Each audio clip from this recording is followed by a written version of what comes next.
everyone, this is Akash Shukani and welcome to Samarpan Techno School Biology YouTube channel. તમે ભણી રહ્યા છો chapter number 4 પ્રાજનનિક સ્વાસ્થ્ય. આજે ભણીશું એમાં લેક્ચર નંબર 3. લેક્ચર નંબર 2 માં આપણે જોયેલું હતું કે વસ્તી વધારો કઈ રીતે થયો છે, એના અંતર્ગત કયા કયા કાર્યક્રમો છે તથા કુદરતી રીતે વસ્તી નિયંત્રણ કરવા અથવા તો વસ્તી અટકાવવા માટે શું શું કરી શકાય. આપણે ત્યાં સુધી જોયું. ત્યારબાદ હવે આગળનો સવાલ છે કે વસ્તી વધારો અટકાવવાના ભૌતિક અવરોધનની પદ્ધતિ સમજાવો. ભૌતિક અવરોધન પદ્ધતિ ઇન ધ સેન્સ કે આપણે કોઈ વસ્તુને જોઈ શકીએ છીએ એવી વસ્તુ, બરાબર. કોઈ દવા કે કોઈ રસાયણને આપણે યુઝ નથી કરવાનું, કેમિકલ નહીં. ભૌતિક રીતે જ બધું થવું જોઈએ. આપણે એ વસ્તુને અડી શકતા હોવા જોઈએ એવા કોઈ સાધન સામગ્રી કે કોઈ પણ ટૂલ્સ વડે વસ્તીનું નિયંત્રણ કઈ રીતે કરી શકાય. તો અહીંયા પહેલી પદ્ધતિ છે, એ પહેલી પદ્ધતિ છે કે જે શું કાર્ય કરશે તો કે શુક્રકોષને અંડકોષના સંપર્કમાં આવતા રોકે. બરાબર. ભૌતિક બધી પદ્ધતિ શું કરશે? શુક્રકોષને અંડકોષના સંપર્કમાં આવતા રોકે. ભૌતિક પદ્ધતિનું કાર્ય. બરાબર. કેટલી પદ્ધતિ છે તો કે અહીંયા તમારી પાસે 4 પદ્ધતિ છે મુખ્યત્વે. કેટલી? પહેલું છે નિરોધ. કોણ? નિરોધ. તો નિરોધ એટલે ઇંગ્લિશમાં તમે એને કહો છો કોન્ડોમ. ઓકે. તો પાતળા રબરનો બનેલો શીશનો આકારની રચના કે જેને શું કહેવાય? નિરોધ. કે જે શું કાર્ય કરશે તો સમાગમ દરમિયાન નિરોધનો ઉપયોગ કરવાથી વીર્ય એ ક્યારેય પણ નિરોધની બહાર જશે નહીં. બરાબર. બહાર નહીં જાય તો યોનિ માર્ગમાં પ્રવેશશે નહીં. યોનિ માર્ગમાં નહીં પ્રવેશે તો ક્યારેય અંડકોષ સુધી શુક્રકોષ પહોંચી શકે નહીં, કે જેને શું કહેવામાં આવે છે? નિરોધ. શું કહેવાય? નિરોધ. આ નિરોધને કારણે એસટીડીઝ, કયા?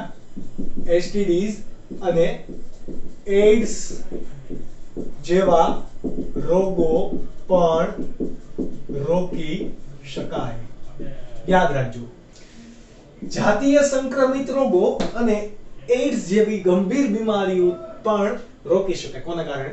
નિરોધના કારણે. કેમ તો કે તમારું શિશ્ન એ અન્ય તમારા વિજાતીય પાર્ટનરની સમાગમ દરમિયાન એના સંપર્કમાં આવવાનું નથી.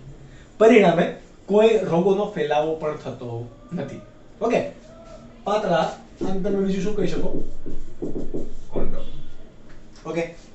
ત્યારબાદ અહીંયા નીટ માટે પણ એક વસ્તુ રાખવાની છે કે ઇન્ડિયાની અંદર સૌપ્રથમ એટલે કે પ્રથમ ભારતીય નિરોધ કોણે બનાવ્યો તો હિન્દુસ્તાન લેટેક્સ લિમિટેડ. કઈ કંપનીએ? અહીંયા હું લખી દઉં છું, હિન્દુસ્તાન લેટેક્સ લિમિટેડ કંપનીએ સૌપ્રથમ ભારતીય નિરોધ બનાવ્યો. બરાબર. સૌ પ્રથમ કઈ કંપની? Hindustan latex limited. આ વસ્તુ તમારે યાદ રાખવી પડશે. ત્યારબાદ બીજી પદ્ધતિ કઈ છે તો બીજું છે આંતરપટલ. શું છે? આંતરપટલ. આંતરપટલનું બીજું પણ કહેવાય તો કેને કહેવાય? ડાયાફ્રામ. શું કહેવાય? ડાયાગ્રામ નહીં, ડાયાફ્રામ. ડાયાફ્રામ એ કેવું છે? યોનિ માર્ગ અવરોધક પટલ. આ માદા માટેનું છે. બરાબર. કેવું છે? યોનિ માર્ગ અવરોધક પટલ. અથવા તો આને શું કહેવાય? ગ્રીવા માર્ગની ટોપી પણ કહેવાય. શું કહેવાય? ગ્રીવાની ટોપી. આ પણ શાનું બનેલું છે? સંશ્લેષિત રબર અથવા તો પ્લાસ્ટિકનું બનેલું છે. જે રીતે નિરોધ હતું એ રીતે જ ડાયાફ્રામ પણ છે. બરાબર. અથવા તો આંતરપટલ પણ છે. કેવું છે? સંશ્લેષિત રબર અથવા તો પ્લાસ્ટિકનું બનેલી રચના છે કે જે ગ્રીવાને ઢાંકવા માટે દાખલ કરવામાં આવે. બરાબર. શા માટે? ગ્રીવાને ઢાંકવા માટે યોનિ માર્ગમાં દાખલ કરાય, કે જે આરામથી પાછું નીકળી પણ જઈ શકતું હોય. બરાબર. કોણ? ડાયાફ્રામ, આંતરપટલ આરામથી બાજુ નીકળી શકે. ચલો આપણે મોસ્ટલી કોન્ડોમનો અથવા તો નિરોધનો આકાર વગેરે વગેરે જોઈશું, પણ વોટ ઇઝ ડાયાફ્રામ? તો આ અલગ અલગ આકારના હશે. જેમ કે કેવા કેવા હશે? શંકુ આકારના, ઘુમ્મટ આકારના, ત્યારબાદ ટોપી જેવા વિવિધ આકારના જોવા મળે. બરાબર? આવા, ત્યારબાદ આવા આવા વિવિધ વિવિધ પ્રતલો તમને જોવા મળે કે જે પુનઃ ઉપયોગી હશે. આ બધા કેવા છે? પુનઃ ઉપયોગી. જ્યારે નિરોધ કોન્ડમ કે જે પ્રમાણમાં કેવું હશે? લાંબુ હશે. ઓકે, એ પુનઃ ઉપયોગી છે નહીં. ચલો ત્યારબાદ ત્રીજો કયો ઉપાય છે? તો કે રસાયણ પદ્ધતિ, અથવા તો એને કહી શકો તમે ફોર્મ અથવા તો ફીડ પદ્ધતિ. શું કહી શકાય? રસાયણ પદ્ધતિ, ફોર્મ એટલે કે ફીણ. ફીણને ઇંગ્લિશમાં શું કહેવાય? ફોર્મ. તો શુક્રનાશક એ ફોર્મ અથવા તો ક્રીમના સ્વરૂપે શુક્રકોષ સાથે જોડાઈ ઓક્સિજન ગ્રહણ કરવાની ક્ષમતા અટકાવી દે, જેનાથી શુક્રકોષ કેવું થઈ જાય? મરી જાય. શું કાર્ય કરશે? આ કોઈ પણ ફોર્મ અથવા તો એવું કોઈ પણ ક્રીમ છે, બરાબર, કે જે આપણે લખીએ ફોર્મ અથવા તો ક્રીમ, એ ફોર્મ અથવા ક્રીમ શુક્રકોષ સાથે જોડાઈ ઓક્સિજન ગ્રહણ કરવાની ક્ષમતા ઘટાડી દે. કોની ઓક્સિજન ગ્રહણ કરવાની ક્ષમતા ઘટાડી દેશે? શુક્રકોષની. પરિણામે શુક્રકોષ હવે જીવંત રહી શકશે નહીં. એટલે કે શુક્રકોષ પરિણામે નાશ પામશે. નાશ પામે તો આ નાશ પામેલો શુક્રકોષ ક્યારે અંડકોષ સુધી જઈ શકે? તો કે નહીં. અગર અંડકોષ એ શુક્રકોષને મળે પણ છે, છતાં ફલનની પ્રક્રિયા થશે નહીં. આ વસ્તુ તમારે યાદ રાખવાની છે કે અહીંયા ફલન કેવું થાય છે? અટકી જાય છે. કેવું થાય? ફલન અટકી જાય.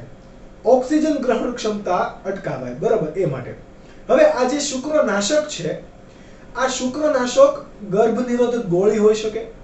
શું હોઈ શકે? હું આ નીટ માટે તમને માહિતી આપું છું કે શુક્રનાશક એ શું હોઈ શકે? ગર્ભ નિરોધક ગોળી હોઈ શકે. કે આ ગર્ભ નિરોધક ગોળી શાની બનેલી હશે? જેમ કે zinc sulphate, potassium permanganate, boric acid, lactic acid, citric acid. આપણે એ લખી દઈએ ઝિંક સલ્ફેટ, પોટેશિયમ પરમેંગેનેટ, બરાબર, પોટેશિયમ પરમેંગેનેટ, ત્યારબાદ boric acid, citric acid, lactic acid. આ બધાની સંયુક્ત રીતે બનેલી ગોળી છે કે જે શુક્રકોષોનો નાશ કરશે. સંપૂર્ણ રીતે શુક્રકોષોનો નાશ કરશે. અને આ ગર્ભ નિરોધકની ક્ષમતામાં વધારો કરતું ક્રીમ અથવા તો જેલી. આ જેલી કોણ છે? તો જેલીનું નામ છે નીમ 75. અને ગોળી જે છે ફીણ ઉત્પન્ન કરતી ગોળી, બરાબર, ગર્ભ નિરોધક ફીણ ઉત્પન્ન કરતી ગોળી. ગોળીનું નામ છે ટુડેલી. કેવું છે? ટુડે. ગર્ભ નિરોધક ગોળી કેવી છે? ટુડે. ત્યારબાદ જે ક્રીમ અથવા તો જેલી જેવું છે, જે ગોળી નથી, જેલી સ્વરૂપ છે, એનું નામ છે નીમ 75. બરાબર? ક્રીમ અથવા તો જે જેલી છે, જે શુક્રકોષોનો નાશ કરશે, એનું નામ છે નીમ 75. નીમ 75. સોરી 76. 75 નહીં. આનું નામ છે નીમ 76. ઓકે? તો આ કોની વાત થઈ? રસાયણ પદ્ધતિ. જો સમાગમ બાદ અથવા તો સમાગમ પહેલા ક્રીમ જેલી લગાડવામાં આવે છે, બરાબર, યોનિ માર્ગ પર, અથવા તો ફીણ ઉત્પન્ન કરતી ગોળીઓ લેવામાં આવે છે કે જે સેક્સ થયા બાદ અથવા તો સમાગમ થયા બાદ પણ શુક્રકોષોને અંડકોષો સાથે પ્રવેશવા નહીં દે. કેમ? તો કે આ ગોળી લીધેલી છે કે જેની અંદર આ બધા ઘટકો રહેલા છે, એ બધા જ શું કાર્ય કરશે? ઓક્સિજન ફરતે ફીણા બનાવી દેશે અને ઓક્સિજનની સાથે શુક્રકોષની ફરતે ફીણા બનાવી દે, પરિણામે ઓક્સિજન મળી શકતો નથી. પરિણામ શુક્રકોષ કેવો પામે? નાશ પામશે. શુક્રકોષ કેવો પામશે? નાશ પામશે. આ ત્રણ પદ્ધતિ પહેલા તમે નોટ ડાઉન કરી લો, વિડિયો પોઝ કરો અને નોટ ડાઉન કરો. ત્યારબાદની જે પદ્ધતિ છે એ પદ્ધતિ છે પદ્ધતિ નંબર 4, આંતરગર્ભાશયના ઉપાયો. કેવા? આંતરગર્ભાશય ઉપાય અથવા તો એને આપણે કહેવાશે આંતરગર્ભાશયના સાધનો, કે જે પણ ભૌતિક પદ્ધતિ છે. કેવી છે? ભૌતિક પદ્ધતિ જ છે, જેની અંદર ઘણા બધો તમારે કન્ટેન્ટ યાદ રાખવાનું છે. આપણે સૌથી પહેલા નંબર આપીએ. નંબર 4, ઇન્ટ્રા યુટેરાઇન ડિવાઇસ, એટલે કે આઈયુડી. કેવું? આઈયુડી એને ગુજરાતીમાં જ તમારે કેવું હોય તો શું કહેવાશે? આંતર ગર્ભાશયના ઉપકરણ. શું કહેવાય? આંતર ગર્ભાશય ઉપકરણ. હજી આની જેવું આવે એનું નામ કહેવાય એલયુડી. એલયુડી નો મતલબ શું થશે? અંતઃ ગર્ભાશય ઉપકરણ. એલયુડી અને આઈયુડી. ઘણી વખત આઈયુડી અહીંયા એસ આપેલો હોય તો એનો મતલબ શું થતો હોય? ડિવાઇસીસ, એટલે કે બહુવચનનો એસ આપેલો હોય. સ્મોલ એસ જ્યાં પણ આપેલો હોય ને એ બહુવચનનો આપેલો હોય. હવે કોને કહેવાશે ઇન્ટ્રાયુટેરાઇન ડિવાઇસો? તો તમે કોપર ટી નું એવું નામ સાંભળ્યું હશે. આની સિવાય ઘણા બધા એની જેવા જ કામ કરતા ઉપાયો છે. તમારે શું કરવાનું હોય કે કોઈ પણ સમાગમ બાદ શુક્રકોષોની અંડકોષો સાથેનું મિલન અટકાવવું છે તો દાક્તરી સારવાર અથવા તો સર્જરી નથી કરવાની, પરંતુ દાક્તરો અથવા તો ડોક્ટરની મદદ લઈને અથવા દાક્તરી સારવાર લઈને તમે કોઈ એવા ઘટકો કે જેને આપણે શું કીધા આઈયુડીએસ ને પ્રજનન માર્ગની અંદર તમે મૂકી શકો છો, ગર્ભાશયમાં મૂકી શકો છો. ક્યાં? ગર્ભાશયમાં મૂકી શકો છો. તો એ બધા ઉપકરણોને શું કહેવાશે? આઈયુડીએસ. કે પરિણામે શું થશે? ગર્ભ અવરોધકતા પ્રાપ્ત કરી શકાય. શું? ગર્ભ અવરોધકતા પ્રાપ્ત કરી શકાય. કોની મદદથી તમે કરશો? ડોક્ટરી સારવાર અથવા તો નિષ્ણાંતોની સલાહ પ્રમાણે આઈયુડીએસ ને યોનિ માર્ગ અથવા ગર્ભાશયમાં દાખલ કરી ગર્ભ અવરોધકતા પ્રાપ્ત કરી શકાય. બરાબર. પરંતુ આવું સૂચવ્યું કોણે? કોણે આવા ચાળે ચડાવ્યા હતા?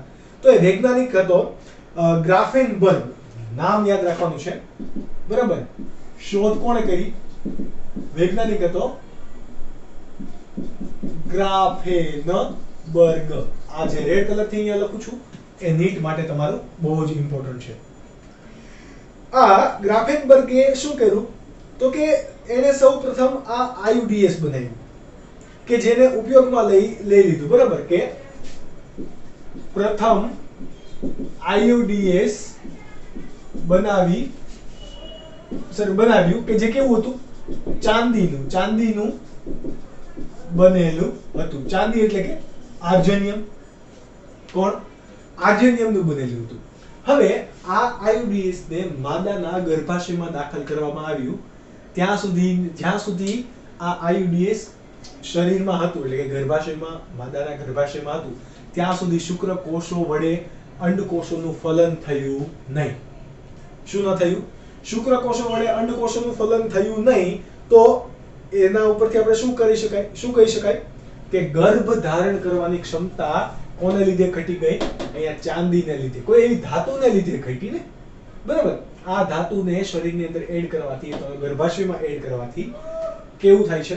ગર્ભ અવરોધકતા મેળવી શકાય. થોડુંક લાઈટ આપણે ચેન્જ થઈ છે, પણ તો પણ આપણે ભણીશું, બરાબર. કારણ કે લોકો ભણવા વાળા તો દીવાની અજવાળા પણ ભણતા હતા, તો આપણે આ લાઈટ પણ ભણીશું. તો આયુડીએસ ના કેટલા પ્રકાર પડે? આયુડીએસ ના મુખ્ય 3 પ્રકાર પડશે. પહેલું છે બિન ઔષધીય આયુડીએસ, બીજું છે કોપર મુક્ત કરતા આયુડીએસ, અને ત્રીજું છે અંતઃસ્ત્રાવ મુક્ત કરતા આયુડીએસ. કેટલા પ્રકાર? ટોટલ 3. કયા કયાનો સમાવેશ થશે? શેમાં? બિન ઔષધીય આયુડીએસ, તો એમાં કોનો સમાવેશ થશે? તો કે લીપર લૂપ. કેવો? લીપર લૂપ નો સમાવેશ એમાં થશે, બિન ઔષધીયમાં. લીપર લૂપ આ એક પ્રકારનું આંતરગર્ભાશય ઉપકરણ છે કે જે ઔષધીય છે નહીં. કોપર મુક્ત કરતા, તો કોપર મુક્ત કરતામાં આપણે બધાને એક તો પહેલા બધાને ખબર હોય, કોપર ટી. કોપર ટી, ત્યારબાદ છે કોપર 7 અને મલ્ટીટોડ 375. કોપર એફ, સોરી, તમે એને કોપર 7 કહી શકો. કોપર 7 અને મલ્ટીટોડ 375. કયું? મલ્ટીટોડ 375. ત્યારબાદ અંતઃસ્ત્રાવ મુક્ત કરતા છે, એમાં છે પ્રોજેસ્ટાર્સ અને LNG 20. કયા? પ્રોજેસ્ટાર્સ અને LNG 20. આ LNG 20 એ પણ અંતઃસ્ત્રાવ મુક્ત કરશે, પ્રોજેસ્ટાર્સ પણ શું કરશે? અંતઃસ્ત્રાવ મુક્ત કરશે. હવે આ જેમ જેની જટિલતા અને કાર્ય ક્રિયાશીલતા વધારે એ પ્રમાણે એના સ્તર આપવામાં આવેલા છે. સૌથી પહેલા આપણે વાત કરીએ કોપર ટી ની. આ નીટ માટે આપણે ભણીશું. તો કોપર ટી એ આવા આકારની કંઈક કોપરની બનેલી રચના છે કે જેના આગળના છેડા કેવા હશે? બંધ છેડા હશે. અહીંયાથી છેડો ખુલ્લો હશે અને ત્યાં નાયલોનની દોરી બાંધેલી હોય, બરાબર. આ ઉપરનો જે ભાગ છે, આ ઉપરનો ભાગ એ મૂવેબલ હશે. એ આમ હોય, આમ પણ થઈ શકે, અને આમ પણ થઈ શકે, અને આમ પણ થઈ શકે. એટલું બધું સ્ટીચેબલ હશે. ઓકે, એટલે ડોક્ટર શું કરશે? આ કોપર ટી ને ક્યાં એડ કરશે? ગર્ભાશયની અંદર. યોનિ માર્ગ દ્વારા ક્યાં એડ કરશે? ગર્ભાશયની અંદર. એટલે આ ગર્ભાશય વાળો ભાગ હશે. ઓકે, તો આ કોપર ટી ને અંદર દાખલ કરી દીધી તમે. તો આ કોપર ટી ના બંને છેડા અંડવાહિનીના છેડા તરફ ક્યાં ગયા? ત્યાં એડજસ્ટ થઈ ગયા. એટલે ત્યાંથી શુક્રકોષોને આગળ જવા દેશે નહીં. શાની બનેલી હશે કોપર ટી? પોલીઇથિલિનની બનેલી હોય. શાની? પોલીઇથિલિનની. અને એ બીજું શું ધરાવે છે? કોપર આયન મુક્ત કરે છે. શું કરે? કોપર આયન મુક્ત કરે. આ કોપર આયન મુક્ત કરતા કોઈ પણ આયુડીએસ હોય, કોપર શું કરશે? તો કે શુક્રકોષોની ક્રિયાશીલતા ઘટાડી દેશે. કોપરનું કાર્ય શું હશે? શુક્રકોષોની ગતિશીલતા અને ફલન ક્ષમતા અવરોધે. અહીંયા હું લખી દઉં છું કે શુક્રકોષોની ગતિશીલતા અને ફલન ક્ષમતા નું શું કરે? અવરોધ કરશે. કોનો અવરોધ? તો કે શુક્રકોષની ગતિશીલતા અને ફલન. કોઈ પણ કોપર ધાતુ હશે, કોઈ પણ આમાંથી મલ્ટીટોડ તમે લ્યો, કોપર 7 લ્યો કે કોપર ટી લ્યો, પરંતુ એમાંથી આપણે કોપર ટી ની વાત કરીએ. પોલીઇથિલિનની બનેલી રચના. આ પોલીઇથિલિનની બનેલી રચનાની ઉપરાંત એ શું ધરાવે છે? તો કે બેરિયમ ધરાવે છે. શું ધરાવે? બેરિયમ. શા માટે બેરિયમ એમાં એડ કરવામાં આવે? ખ્યાલ છે કોઈને? તો કે જ્યારે પણ એક્સરે કરવામાં આવે ત્યારે બેરિયમ શું કરશે? કિરણોનું ઉત્સર્જન કરશે. કિરણોનું ઉત્સર્જન કરશે, પરિણામે આપણે એક્સરે ની અંદર કોપર ટી જોઈ શકીશું. બાકી કોપરટી આપણને દેખાશે નહીં. બરાબર, એક્સરે કરો તો એક્સરે માં આપણને કોપરટી દેખાવી જોઈએ ને, કારણ કે કોપરટી બરાબર લાગી છે કે નથી લાગી એ ક્યારે ખબર પડશે? કોપરટી ગર્ભાશયમાં એડ કર્યા બાદ શું કરવામાં આવે? એક્સરે લેવામાં આવે. એક્સરે દ્વારા આપણે જોઈ શકાય છે કે અચ્છા એ વ્યવસ્થિત છે, ગર્ભાશયમાં વ્યવસ્થિત લાગી છે કે નહીં. ઓકે, તો એટલા માટે એમાં બેરિયમ પણ ભેળવવામાં આવે છે. આ કોપરટીમાં કોણ રહેલું હોય? કોપર પણ રહેલું હશે કે જે શુક્રકોષોની ગતિશીલતા અને ફલન ક્ષમતાને અવરોધે. પરિણામે શુક્રકોષો અંડકોષો વડે ફલિત થતા નથી. પછી હવે તમારે એવું થાય કે હવે બચ્ચું કરવું છે અથવા તો બાળકને જન્મ આપવો છે અથવા તો પ્રજનન તમારે કેપેબલ અથવા તો સક્ષમ બનાવવું છે, તો શું કરશો? આ જે નાયલોનના બનેલા દોરા છે એના વડે કોપરટીને દાક્તરી સલાહ કે દાક્તરી કે પછી કોઈ પણ નર્સની મદદ વડે તમે આરામથી એને બહાર કાઢી શકો છો અને કોઈ હાનિ પણ થશે નહીં. કોઈ નુકસાની, કોઈ પણ પ્રકારની આડઅસર તમને જોવા મળશે નહીં. તો આ કોની વાત હતી? કોપરટીની. કોની? કોપરટીની. તો આ બધી બાબતો કેવી છે કે જે શુક્રકોષોને અંડકોષ સુધી જતા અટકાવશે. બરાબર, આપણે વાત કરેલી હતી એક રસાયણોની. શું? રસાયણોની. તો એ રસાયણો પૈકી એક તમારે યાદ રાખવાનું છે, અહીંયા આઈએમપી તરીકે નહીં પરંતુ આપણે નીટ તરીકે કહી શકીએ કે ગોસીપોલ, અથવા ઘણી વખત એને ગેસીપોલ પણ કહેવામાં આવે છે. કેવું કહેવાય? ગેસીપોલ અથવા તો ગોસીપોલ. તો એ કપાસના બીજમાંથી બને કે જે શુક્રકોષ જનન અટકાવી દે. બરાબર, ગોસીપોલ શું કરે? શુક્રકોષ જનન અટકાવે. એ જે શામાંથી બને છે? કપાસના બીજ હોય. આપણા ગામડે તો કે સૌરાષ્ટ્રમાં તો બહુ ઘણો બધો કપાસ થાય, તો કપાસના બીજ ખવાતા નથી. કેમ? તો કે શુક્રકોષ જનનની પ્રક્રિયા અટકાવે છે. પરંતુ અત્યારે ગોસીપોલ દવા ઉપર પ્રતિબંધ છે. જો શુક્રકોષ નહીં બને તો નરને કેવું કરી દેશે? વંધ્ય. કેવું? વંધ્ય. એ શુક્રકોષ ઉત્પન્ન જ નહીં કરી શકે. વીર્ય હશે પણ વીર્યમાં શુક્રકોષ નહીં હોય. તો આ બાબત હતી કે જે આ વસ્તી વધારો અટકાવવા માટેની ભૌતિક પદ્ધતિ હતી.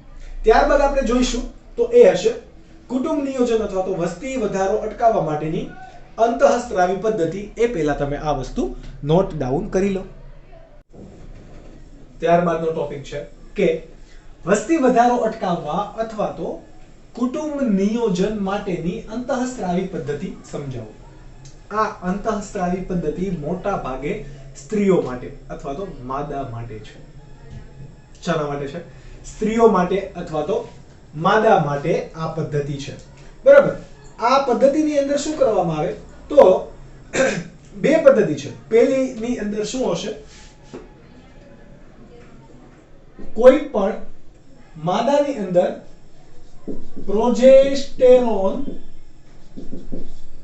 અથવા તો પ્રોજેસ્ટેરોસ્ટ્રોજન એટલે કે પ્રોજેસ્ટેરોન અને ઇસ્ટ્રોજનનું સંયોજન. બરાબર, પ્રોજેસ્ટેરોન અથવા તો ઇસ્ટ્રોજનનું સંયોજન. આ બંને અથવા તો આપણે એને અહીંયા કહી શકીએ સંયોજન અંતઃસ્ત્રાવી પદ્ધતિમાં કામ આવે છે અથવા તો મુખ્ય આ બંનેનો ઉપયોગ થાય છે. પ્રોજેસ્ટેરોન ઇસ્ટ્રોજનનું સંયોજન એને શું કહેવાય? પ્રોજેસ્ટેરોસ્ટ્રોજન. અને અલગથી અંતઃસ્ત્રાવ હોય એને પ્રોજેસ્ટેરોન. એમાં બે પદ્ધતિ છે. કેટલી? બે. પહેલી પદ્ધતિ છે એનું નામ છે પિલ્સ અથવા તો દવા અથવા તો ગોળીઓ. અને બીજી પદ્ધતિ છે જેનું નામ છે આપણે અહીંયા લખીએ આરોપણ. શું છે? આરોપણ અથવા તો એને ઇંગ્લિશમાં શું કહેવાય? ઇમ્પ્લાન્ટેશન. શું? આરોપણ અથવા તો ઇમ્પ્લાન્ટેશન. તો અંતઃસ્ત્રાવી પદ્ધતિની અંદર પણ બે પ્રકાર પડશે કે જો પ્રોજેસ્ટેરોન અથવા તો પ્રોજેસ્ટેરોસ્ટ્રોજનનું સંયોજન મોં વડે ગોળી સ્વરૂપે લેવામાં આવે અથવા તો કોઈ પિલ્સ સ્વરૂપે લેવામાં આવે તો એ કયામાં સમાવેશ થશે? પહેલા પ્રકારની અંદર સમાવેશ થશે, બરાબર. તો એને શું કહેવાય? ગોળી સ્વરૂપે લેવામાં આવતું હોય તો એને પિલ્સ કહેવાય. શું કહેવાશે? પિલ્સ કહેવાશે, બરાબર. જેમ કે આપણે અહીંયા પ્રકારો જોઈએ, કયા કયા પ્રકારો છે. પહેલો પ્રકાર જે છે, બરાબર, એ છે દરરોજ લેવાતી અથવા તો મોં વડે દરરોજ લેવાતી ગોળી. દરરોજ લેવાતી ગોળી અને ક્યારેક ક્યારેક લેવાતી ગોળી, એવી રીતે ઘણી બધી અહીંયા કેટેગરીઝ પડશે. તો દરરોજ લેવાતી ગોળીની અંદર કોનો સમાવેશ થશે? માલા એન અને માલા ડી. માલા નહીં, કેવું? માલા ડી. આ ગોળીનો સમાવેશ થશે કે જેને દરરોજ મોં વડે લેવાથી શું થશે? તો દરરોજ જો તમે લ્યો છો મોં વડે તો અંડપિંડમાંથી મુક્ત થતા અંડકોષને અટકાવે છે. પરિણામે ગ્રીવા શ્લેષ્મને જાડું અને અપૂરતું ક્રિયાશીલ બનાવી દે. ગ્રીવામાં શું આવેલું હોય? શ્લેષ્મ આવેલું હોય, એ જાડું બની જાય. પરિણામે શુક્રકોષોનો પ્રવેશ ત્યાંથી અટકે. પણ આને આ ગોળી દરરોજ લેવી પડે. પણ એના કરતા થોડું અપગ્રેડેશન આવ્યું. અપગ્રેડેશન આવ્યું એટલે એમાં શું થયું? તો કે આ પહેલો પ્રકાર, બરાબર. પછી ઋતુ ચક્રના 7 દિવસ સિવાય ગોળી લેવાની. 7 દિવસ નહીં લેવાની, એટલે કે અથવા તો આપણે અહીંયા કહીએ કે ઋતુ સ્ત્રાવના 7 દિવસ ગોળી નહીં લેવાની. એનો મતલબ કે 5મા દિવસથી ચાલુ કરીને 21મા દિવસ સુધી સતત તમારે આ મોં વડે ગોળી લેવાની. એવી પણ ગોળી બનાવવામાં આવી કે જે કેવી હશે? અંડપતન અટકાવે અથવા તો આ શું કાર્ય કરે? અંડપતન અને અંડકોષ જનન અટકાવે. તથા બીજું કાર્ય શું કરશે?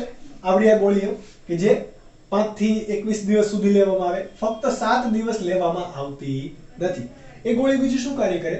તો કે ગર્ભાશયની ગ્રીવાના શ્લેષ્મ પટલને કેવું બનાવી દે? જાડું બનાવી દે. પરિણામે ગ્રીવા કેવી થઈ જશે? બંધ, બરાબર. જાડું બનાવે, જે શું કાર્ય કરે? શુક્રકોષોનો પ્રવેશ અટકે. શુક્રકોષોનો પ્રવેશ અટકી જાય. આ રીતે કાર્ય કરે. હજી એક ગોળી છે કે જેનું નામ છે સહેલી. કેવી ગોળી છે? સહેલી, બરાબર. સહેલી પિલ્સ અહીંયા લખેલું. કોઈને એવું લાગશે કે બેન પણ એક વિશે વાત કરે છે. તો આ સહેલી ગોળી છે એ દર અઠવાડિયે લેવાતી દવા છે. કેવી છે? દર અઠવાડિયે અથવા તો 7 દિવસે લેવાતી બિન સ્ટીરોઇડ દવા છે. કેવી છે? બિન સ્ટીરોઇડ. આનાથી કોઈ આડઅસર કે વધારે નુકસાન થતું નથી. દર અઠવાડિયે લેવાની. કઈ? સહેલી. દર વીકેન્ડ પર તમે તમારી બેનપણીને મળવા જાઓ ત્યારે શું લઈ લેવાની? એક સહેલી પણ લઈ લેવાની. નહીં લેતા, હા, કારણ કે આપણે તો એટલી બધી ક્યાં ઉતાવળ છે, કામ ધંધો કરીને ફ્યુચર બનાવો ને. ઓકે, તો આ સહેલી દવા કોણે શોધી? તો કે CDRI ઇન્સ્ટિટ્યૂટે. ક્યાં આવેલી છે? કે તો કે લખનૌમાં આવેલ છે. ક્યાં આવેલ છે? લખનૌમાં. Centre for drug research and institute, બરાબર. Centre for drug and research institute. તો એ ક્યાં આવેલ છે? લખનૌ ખાતે આવેલ છે. કે જે જેને સારું સંશોધન કર્યું? સહેલી પિલ્સનું. શાનું? સહેલી પિલ્સનું. આની સિવાય નીટ માટે તમારે બે પ્રકાર હજુ વધારે યાદ રાખો, જેને હું બ્લુ માર્કર વડે દર્શાવું. પહેલો છે ક્વિનેસ્ટેરોલ. ક્વિનેસ્ટેરોલ. આ એટલા માટે કહું છું, કદાચ નીટમાં ભલે ના પૂછે પણ તમને આની માહિતી હોવી જોઈએ. ક્વિનેસ્ટેરોલ એ આયર્ન યુક્ત દવા છે અથવા તો પિલ્સ છે કે જે શું કરશે? તમારે કોઈ લગ્ન પ્રસંગ હોય કે કોઈ પણ પ્રસંગ હોય, ઓકેઝન છે, તો એ દરમિયાન માસિક સ્ત્રાવને વહેલા મોડો કરવો હોય અથવા તો ઇન જનરલી 7 દિવસ માસિક સ્ત્રાવ વહેલો કરવો છે, ઋતુસ્ત્રાવને આગળ લેવો છે, તો કઈ દવા લેવામાં આવે? ક્વિનેસ્ટેરોલ. એટલે આપણે લખી દઈએ એનું કાર્ય કે 7 દિવસ માસિક સ્ત્રાવ વહેલો કરવા માટેની આ ગોળી છે. શન છે આ વહેલા માસિક સ્ત્રાવ વહેલો કરવા માટેની દવા છે. ત્યારબાદ કઈ દવા છે? તો ત્યારબાદની દવા છે ECP. બરાબર, હું થોડું ઉપર લખી દઉં. આ માલા ડી અને માલા એમ તો તમારે યાદ રાખવાની જ છે. બરાબર. બીજી કઈ દવા છે? ECP. ECP નું પૂરું નામ છે emergency contraceptive pills. Emergency contraceptive pills કે જે આપાતકાલીન કે તાત્કાલિકની પરિસ્થિતિ સર્જાય એ દરમિયાન ફલનની પ્રક્રિયા અટકાવવા માટે વપરાય છે. જેમ કે આ દવાના ઉદાહરણ છે, એક્ઝામ્પલ તરીકે આઈ પિલ્સ. આ બધા દવાના નામ છે, બરોબર, અલગ અલગ કંપની બનાવે. આઈ પિલ્સ અથવા તો છે નેક્સ્ટ ચોઇસ, સ્ટોપ 75. બરાબર, તાત્કાલિક બંધ કરાવી દે એવું, સોરી 75 નહીં 72. આ બધી શું છે? દવાના નામ છે. આ બધી દવાને કેવી કહેવાશે? ઇમરજન્સી કોન્ટ્રાસેપ્ટિવ પિલ્સ, કે જે શું કાર્ય કરશે? તાત્કાલિક કોઈ પણ ગર્ભ નિર્માણ અથવા તો ફલનની પ્રક્રિયા અટકાવી દેવી હોય, શુક્રકોષને અંડકોષ સાથે મળવા ન દેવા, આવી બધી પ્રક્રિયા તાત્કાલિક અટકાવી હોય તો એના માટે છે આઈ પિલ્સ. નેક્સ્ટ ચોઇસ કે આ વખતે નહીં, પછી ક્યારે, અત્યારે બંધ. સ્ટોપ 72, સ્ટોપ નાઉ. શુક્રકોષને કહેશે, શુક્રકોષ બિચારું ડરી જશે. ઓકે, તો આ બધી શું છે? પિલ્સ છે કે જે તમારે યાદ રાખવાની રહેશે. ત્યારબાદની પદ્ધતિ કઈ છે? આરોપણ. કઈ? આરોપણ. આરોપણમાં તમારે કોઈ ગોળી લેવાની છે નહીં, કોઈ પણ પ્રકારની ગોળી લેવાની છે નહીં, પરંતુ અહીંયા શું કરવાનું છે? પ્રોજેસ્ટેરોન કે પ્રોજેસ્ટેરોસ્ટ્રોજનના સંયોજન વાળા કોઈ પણ રસાયણ છે અથવા તો કૃત્રિમ રીતે બનાવેલા છે અથવા તો કુદરતી રીતે બનાવેલા છે. આ કોઈ પણ સંયોજન, ઇસ્ટ્રોજન અને પ્રોજેસ્ટેરોનનું સંયોજન કોઈ ઇન્જેક્શનમાં લઈને તેને ચામડીમાં આરોપણ કરવામાં આવે. ક્યાં? ચામડીમાં આરોપણ કરવામાં આવે. બરાબર, ક્યાં? આપણે અહીંયા લખી દઈએ પ્રોજેસ્ટેરોસ્ટ્રોજનનું સંયોજન ઇન્જેક્શનમાં લઈ ચામડીમાં આરોપણ કરવામાં આવે. તો આ પદ્ધતિ જે છે, નીટ માટે તમને ગુજરાત બોર્ડમાં આવું કંઈ નથી આપેલું, પણ નીટ માટે યાદ રાખો આ પદ્ધતિને શું કહેવાય? આરોપણની આ પદ્ધતિને નોર પદ્ધતિ અથવા તો નોર ઇમ્પ્લામેન્ટેશન. શું કહેવાશે? નોર ઇમ્પ્લામેન્ટેશન. આમાં શું થશે?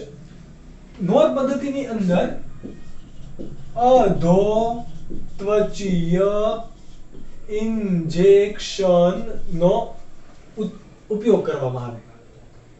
આમાં પ્લાસ્ટિકની બનેલી બહુ જ પાતળી 6 નલિકા, પ્લાસ્ટિકની બનેલી પાતળી 6 નલિકાનો ઉપયોગ કરવામાં આવે. આ પાતળી બનેલી 6 નલિકા અથવા તો કેપ્સ્યુલ જે છે, નળાકાર કેપ્સ્યુલ, એની અંદર શું ભરેલું હશે? પ્રોજેસ્ટિન. શું? પ્રોજેસ્ટિન. અહીંયા હું તમને લખતો જાઉં કે જે તમે નોટ ડાઉન કરજો કે પ્રોજેસ્ટિન યુક્ત પ્લાસ્ટિકની 6 નળાકાર કેપ્સ્યુલ.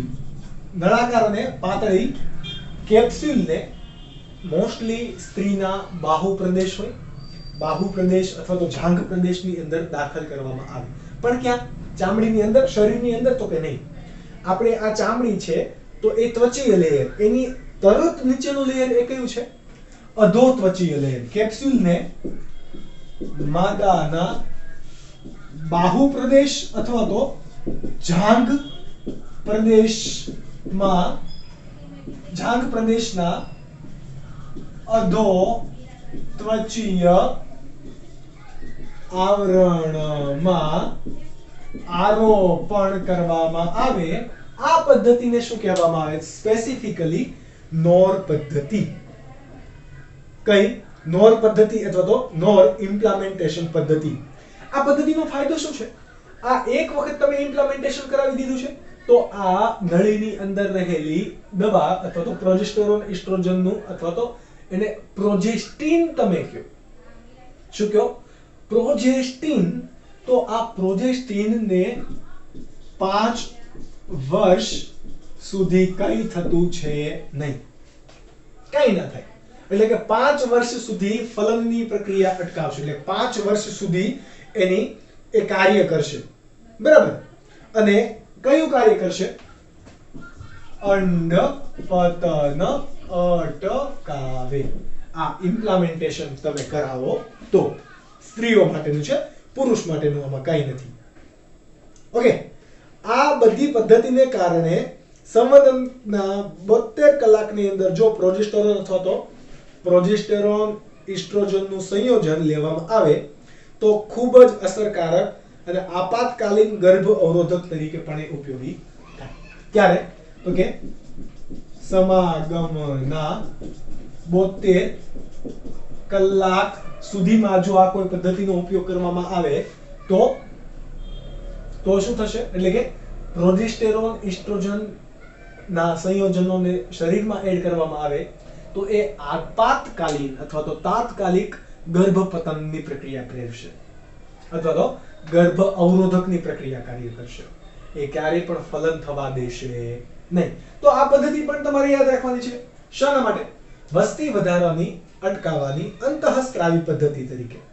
હવે આપણે વાત કરેલી હતી કે પ્રોજેસ્ટેરોન કે એસ્ટ્રોજન કૃત્રિમ રીતે પણ બનાવી શકાય કે ના બનાવી શકાય. તો અહીંયા હું તમને બે નામ આપું છું. પહેલા કૃત્રિમ પ્રોજેસ્ટેરોન અને કૃત્રિમ એસ્ટ્રોજન. કારણ કે આ ઇમ્પ્લિમેન્ટેશન કરવાની પદ્ધતિમાં કૃત્રિમ રીતે તમારે ઘણી વખત આ અંતઃસ્ત્રાવો બનાવવા પડે. તો કૃત્રિમ રીતે બનતો પ્રોજેસ્ટેરોન એ હકીકતમાં શું છે? એથિસ્ટીરોન એસિટેટ. એને શું કહેવાય? એથિસ્ટીરોન એસિટેટ. કારણ કે તમારા શરીરમાંથી આ બધા સંયોજનો ક્યારે તમે લઈ શકશો આ દવા બનાવવા માટે? એટલા માટે કૃત્રિમ રીતે પ્રોજેસ્ટેરોનનું નિર્માણ કરવામાં આવે છે કે જે છે એથિસ્ટીરોન એસિટેટ. જ્યારે એસ્ટ્રોજન છે, કૃત્રિમ એસ્ટ્રોજન, એનું નામ છે ઇથિનાઇલ. શું છે? ઇથિનાઇલ એસ્ટ્રોડિનોલ. ઇથિનાઇલ એસ્ટ્રોડિનોલ કે જે કૃત્રિમ એસ્ટ્રોજન તરીકે કાર્ય કરે છે કે જેનો આ માઇક્રો ઇન્જેક્શનમાં પ્લાસ્ટિકની બનેલી ઇન્જેક્શન અથવા તો ઇમ્પ્લિમેન્ટેશનમાં અથવા તો ગોળીની અંદર વારંવાર ઉપયોગ થતો હોય. આ વાત થઈ કૃત્રિમ વાળી. હવે નરની અંદર પણ આવું થઈ શકે. નરની અંદર પણ પ્રોજેસ્ટેરોનનો એડ આપણે હોય તો નહીં, ટેસ્ટોસ્ટેરોન હોય, પણ પ્રોજેસ્ટેરોન એડ કરીએ તો શું થાય? જો નરની અંદર આવું કોઈ કર્યું છે તો કે હા ભાઈ ચાઇના ગમે એ કરે. તો જુલાઈ મહિનાના 2000 ની સાલમાં જુલાઈ મહિનામાં સૌપ્રથમ ચીને પ્રોજેસ્ટેરોનની ગોળી પુરુષ માટે બનાવી. કોના માટે? પુરુષ માટે બનાવી. પણ એટલી બધી સફળ ના ગઈ, પરંતુ એ માદામાં વધારે સફળ જાય છે. સમજ પડી? તો એ પણ શું કરશે? ગર્ભપતન અટકાવશે, ગર્ભપતન પ્રેરશે અને ગર્ભ નિરોધક તરીકે કાર્ય કરશે, જે ફલન થવા દેશે નહીં. તો આ પદ્ધતિ કોના માટે છે? અંતઃસ્ત્રાવી પદ્ધતિ. હવે કાપ કૂપણની પદ્ધતિ ભણશું, પણ એ પહેલા તમે આ વસ્તુ નોટ ડાઉન કરી લો. ત્યારબાદનો ટોપિક છે કે વસ્તી વધારો અથવા તો કુટુંબ નિયોજન માટેની વંધ્યીકરણ પદ્ધતિ સમજાવો. વંધ્યીકરણ એટલે કે નપુંસક કરી દો. આ એક શસ્ત્ર પ્રક્રિયા છે. કેવી છે? શસ્ત્ર પ્રક્રિયા, અને ઇંગ્લિશમાં તમારે કેવું હોય તો બરાબર ઓપરેશન અથવા તો સર્જરી. સર્જરી દ્વારા, શસ્ત્રક્રિયા દ્વારા અથવા તો ઓપરેશન દ્વારા તમે કોઈ પણ સજીવ, નર હોય કે માદા, કોઈ પણને વંધ્ય બનાવી શકો છો, નપુંસક કરી શકો છો. નપુંસક હશે, જો માદા નપુંસક છે તો એ અંડકોષ એનો કઈ કામમાં નહીં આવે. જો નર નપુંસક છે તો એના શુક્રકોષો કઈ કામમાં નહીં આવે. ઓકે, તો આ એક પ્રકારની શસ્ત્ર પ્રક્રિયા છે. અને આ અંતિમ તબક્કો, જો એક વખત આ પ્રક્રિયા થઈ ગઈ પછી તમારા પુરુષના પિતા બનવાના અને માદાના માતા બનવાના સપના પૂરા. કેમ? તો એ પણ આપણે જોઈએ. તો આમાં નસબંધી કરવામાં આવે છે. શું કરવામાં આવે છે? નસબંધી, જેના બે પ્રકાર પડશે. પુરુષ નસબંધી અને બીજું સ્ત્રી નસબંધી. ચલો પહેલા આપણે ભણીએ પુરુષ નસબંધીમાં. તો પુરુષ નસબંધીમાં શું હોય?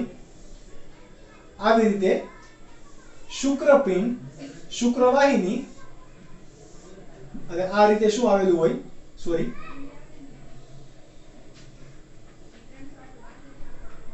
શિશ્ન આવેલું હોય. બરાબર. આ ક્યાં હશે? વૃષણ કોથળીમાં હશે. ક્યાં આવેલું હોય? એટલે કે શિશ્ન નહીં, પરંતુ શુક્રપિંડ ક્યાં આવેલા હોય? વૃષણ કોથળીમાં. તો વૃષણ કોથળીમાં એક કાપો પાડી દેવાનો. કાપો પાડીને ત્યાં આવેલી શુક્રપિંડ, સોરી શુક્રવાહિની, તમને ખ્યાલ છે કે શુક્રવાહિની એ વૃષણ કોથળીમાંથી વિકાસ પામે, એટલા માટે એ વૃષણ કોથળીની દિવાલની નજીક જ આવેલી છે. ઓકે, એટલે અહીંયા પણ શું કરી દો તમે? કાપો પાડી દીધો, શુક્રવાહિની તોડી નાખી, આ બાજુથી પણ એવી રીતે. ત્યારબાદ આ શુક્રવાહિનીનો જે તૂટેલા છેડા છે એને આમ વાળી દીધું, આ રીતે આમ વાળી દીધા. પછી એને બાંધી દીધું. શું કરી દો? બાંધી દીધું. પરિણામે શુક્રપિંડમાંથી આવતા શુક્રકોષો એ ક્યારેય પણ બહાર આવશે નહીં, અને શુક્રકોષો પણ શું કરશે? શુક્રપિંડને કોઈ અંતઃસ્ત્રાવ કે કોઈ સંદેશા મળશે નહીં તો એ શુક્રકોષો પણ બનાવશે નહીં. કદાચ જો શુક્રકોષો બને છે તો શુક્રકોષો એ વીર્યમાં ક્યારે ભળશે નહીં, કારણ કે અહીંયાથી માર્ગ તૂટી ગયો. શુક્રકોષો ચલો બને છે તો શુક્રવાહિનીની અંદર આગળના ભાગે ક્યારેય જશે નહીં. પછી પણ સમાગમ પછી અગર જો વીર્યનો સ્ત્રાવ થાય છે તો વીર્ય કેવું છે? શુક્રકોષ વિહીન વીર્ય જોવા મળશે. આનું શું આપણે કઈ કાંદો કાઢી લેવો? કઈ કામમાં આવશે નહીં. કેમ? કારણ કે શુક્રકોષ જ નથી તો ભલે અંડકોષ સુધી વીર્ય જતું, ફલન નહીં થાય.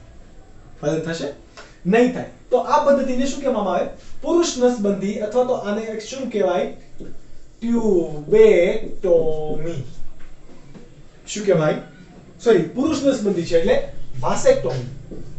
વાસેક્ટોમી.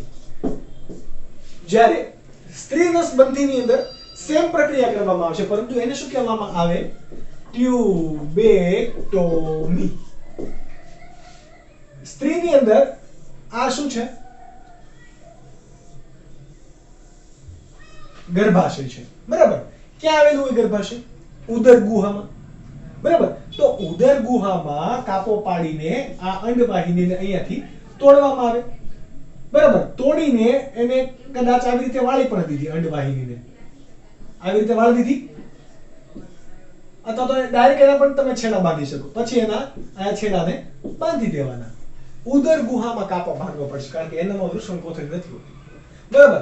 પરિણામે અહીંયા કોણ હતા? અંડપિંડ હતા. અહીંયા અંડવાહિની નિવાપ હતો. એ ક્યારેય પણ અંડકોષો ગ્રહણ કરે છતાં અંડકોષો અહીંયા આવશે નહીં. એટલે કે શુક્રકોષો અહીંયા કદાચ આવી જાય છે પણ અંડકોષો સાથે મિલન થવા દેશે નહીં. પરિણામે ક્યારેય ફલન થતું નથી. આ પ્રક્રિયાને શું કહેવાય? સ્ત્રી નસબંધી. હવે આની સિવાય નીટ માટે એક યાદ રાખજો. એક હતું વાસેક્ટોમી, એક હતું ટ્યુબેરેક્ટોમી.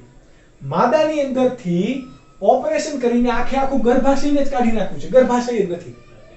એટલે કે આપણે એવું કહેવાય કે કોથળીનું ઓપરેશન કઢાવ્યું તો કોથળી કઢાઈ નાખી. એક ગર્ભાશય અગર આપણે કઢાઈ દઈએ છીએ તો એ પદ્ધતિ જે છે એને શું કહેવાશે? હિસ્ટેરેક્ટોમી.